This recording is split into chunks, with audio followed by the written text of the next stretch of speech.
What's happening, golfing fans? Welcome back to the channel. Brought to you again in association with betting.co.uk.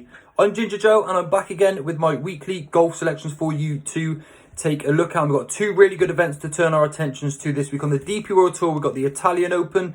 Then on the PGA Tour, we've got the Wells Fargo Championship as well. Two really good events to get stuck into. We've got 4 selections in one, 3 in the other, and I advise playing the win singles and the cross double as well. It's been a couple of poor weeks for the selections. Started really well. Even last week we had the leader of both events at one point, but both actually fizzled out, not even to land in the places. But we're still in a very healthy profit. We've got 339 points in the profit so far for this season, and hopefully that can continue again this week. I'm really excited by the DP World Tour event this week as well. And even though there's not an official place online for the Ryder Cup, it certainly feels like there's something on the line for these players. The ones that are certainly trying to get themselves into that Ryder Cup team, with Luke Donald ready to watch all of the action. So what I'm actually going to do is start by the DP World Tour. It's become a tour I really like this season in particular. Really good players coming through.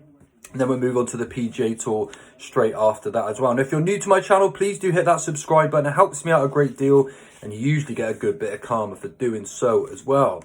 But what we're going to do without further ado is just move straight onto the selection, starting off with the DP World Tour, where we've got the Italian Open to be held at Marco Simone Golf Club.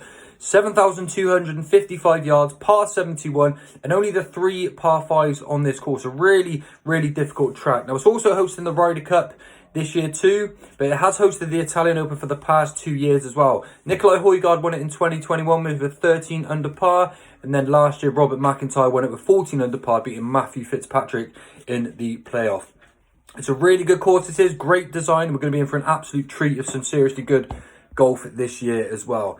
The 18th as well is particularly designed for drama to finish off the round. You've got bunkers all the way down the left-hand side. You've got some on the right as well.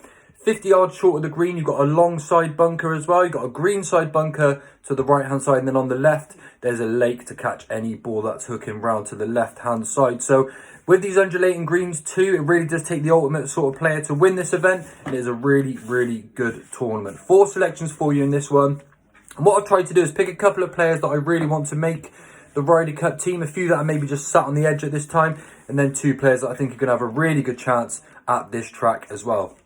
Now, the first selection is going to be Adrian Meronk at 20-1. He's a player I definitely think deserves one of these Ryder Cup spots. He became the first Polish player as well to win on the DP World Tour by winning the Portuguese Open and also on the Challenge Tour, and then won the Irish Open and Australian Open on the DP World Tour as well. He's become a real force to be reckoned with, and he's currently sat in the top 15, he's 12th, beg your pardon, for the Road to Dubai rankings too.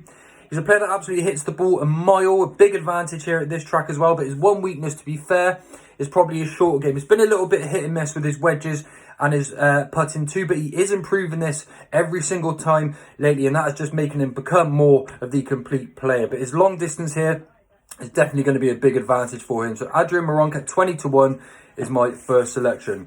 My second selection is going to be Jordan Smith at 20-1, attached to Beauwood Golf Club, a really good track just round here. He's twice a DP World Tour winner already, and like Meronk, he hits the ball an absolute mile off the tee. A bit of a mixed bag of results this year without actually necessarily playing his best, but 9 of his last 12 rounds have still been in the 60s, and he actually shot -30 to win the Portuguese Open last year as well. I really fancy Jordan this week. If he can get it all going together, considering how well he finishes whilst not playing well, I think this could be the week Jordan gets it all together. So Jordan Smith at 20-1 is my second selection.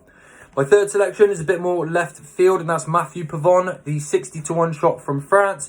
Yet to win on DP World Tour, but there's loads of first-time winners that we've seen this season, and the player's actually been going really well this year too. He's been playing very solid up until potentially the career last week, where he didn't quite get it all going, but he wasn't too bad anyway. But he's a very underestimated player, Matthew Pavon, and his stats over the last 3 years have just kept improving every single time. And not only is he very consistent, but he's added 15 yards extra to his driving distance as well. And I think he's really good off the tee. He's a solid putter, and at 60-1, I think that's really good value. Not to mention he played really well in the SDC this year to finish 8th as well. And then my final selection for the DP World Tour is going to be Sami Välimäki at 70 to 1. He's from Finland. He's already a DP World Tour winner. He actually managed to win on just his 5th start on tour. And he's just a player that seems to be able to play well anyway. Really long off the tee again and can contest from a way back as well. So even if he's a little bit off the pace coming into round 3 or 4, I do still think that he can make a bit of a run. He's really good when he gets on a birdie train. And he had a really nice finish this year. He finished 2nd in the Singapore, but he also led the Thailand after round 1 as well, and shooting a lot of 64s and 65s all season so far too. Now, he's been a little bit off the boil, but he's still managed to finish at the moment in a position of 9th for the Road to Dubai rankings, so he can't be written off. And Sami Välimäki at 70 to 1, I think, is a really decent each way play. So they're my 4 selections for the DP World Tour, but what I will say, I found this really hard to narrow down. I wanted to put Antoine Rosner up for this event, but he let us down last week. But he is a player I do think I really want to get into that Ryder Cup spot. But I've been brave and just letting him go, and they are the 4 for today. Then we move on to the PGA Tour. We've got the Wells Fargo Championship at Quail Hollow, par 71, 7,538 yards long. A really long track, this one. In particular, Max Homa and McIlroy have done very well in this event. Max Homa's actually won it twice, once at Quail Hollow, and then the other was at a different track. But McIlroy as well, he seems to really enjoy it here, brings him to life, and got a very good chance. But I'm taking both of those on, and I've got 3 players who I think are going to go very, very well this week. My first selection is going to be Collin Morikawa at 18 to 1. Currently the world number 14, but we know he's a top 10 player really at his best. And he is actually slowly starting to come back to a little bit of form. So he's got a really good long game, but his iron play is superb. I think that is going to be the defining factor for him making the places this week. He's a 6-time winner on the PGA Tour. That includes an Open Championship as well. And I think Collin Morikawa at 18 to 1 is a really great chance. My second selection is going to be Viktor Hovland at 20 to 1. He's tempted me in again here. I put him up a few times this year. We put him up for the Masters where he was leading after round 1, started really well and didn't really finish it off too good, but managed to stay in the placings regardless of that, and he's becoming a top player. Played well again the following week, started off really nicely, and he really does do well in these big events, and he has actually gone really close in a few last year as well. 20 to 1 for Viktor Hovland. No points for the originality here, but I think he's going to have a very good shout indeed. Now, my third and final selection for this week is going to be Tony Finau at 14 to 1. Hard to keep out of the top 10, Tony Finau. He's just a money-making machine. Great form after winning the Mexico Open last week. He managed to hold off the real late charge from Jon Rahm as well. He scored 65, 64, 65 and 66. So he's just got really, really good form in these big events. He's won twice in recent months. He's coming into this in great form. And considering that he makes the placings so often, I think Tony Finau, even though 14 to 1 is a little bit short, either of these 3 players are going to have a really good chance this week. And if we could double them up with the selection on the DP World Tour, it could be in for a good week. So, just to recap those selections on the DP World Tour, I've got Adrian Meronk, Jordan Smith, Matthew Pavon and Sami Välimäki. And then on the PGA Tour, we've got Collin Morikawa, Viktor Hovland and Tony Finau. As mentioned at the beginning of the video, I advise playing the win singles and the cross each way doubles as well. And what I'll do, I'll put a free betting offer in the description below, courtesy of betting.co.uk. Bet £5 to get £30 of free bets using the Ginger Joe link in the description below for Bet Victor. New customers only, normal T&Cs apply, but hopefully that'll help ease the pockets heading into this week's action.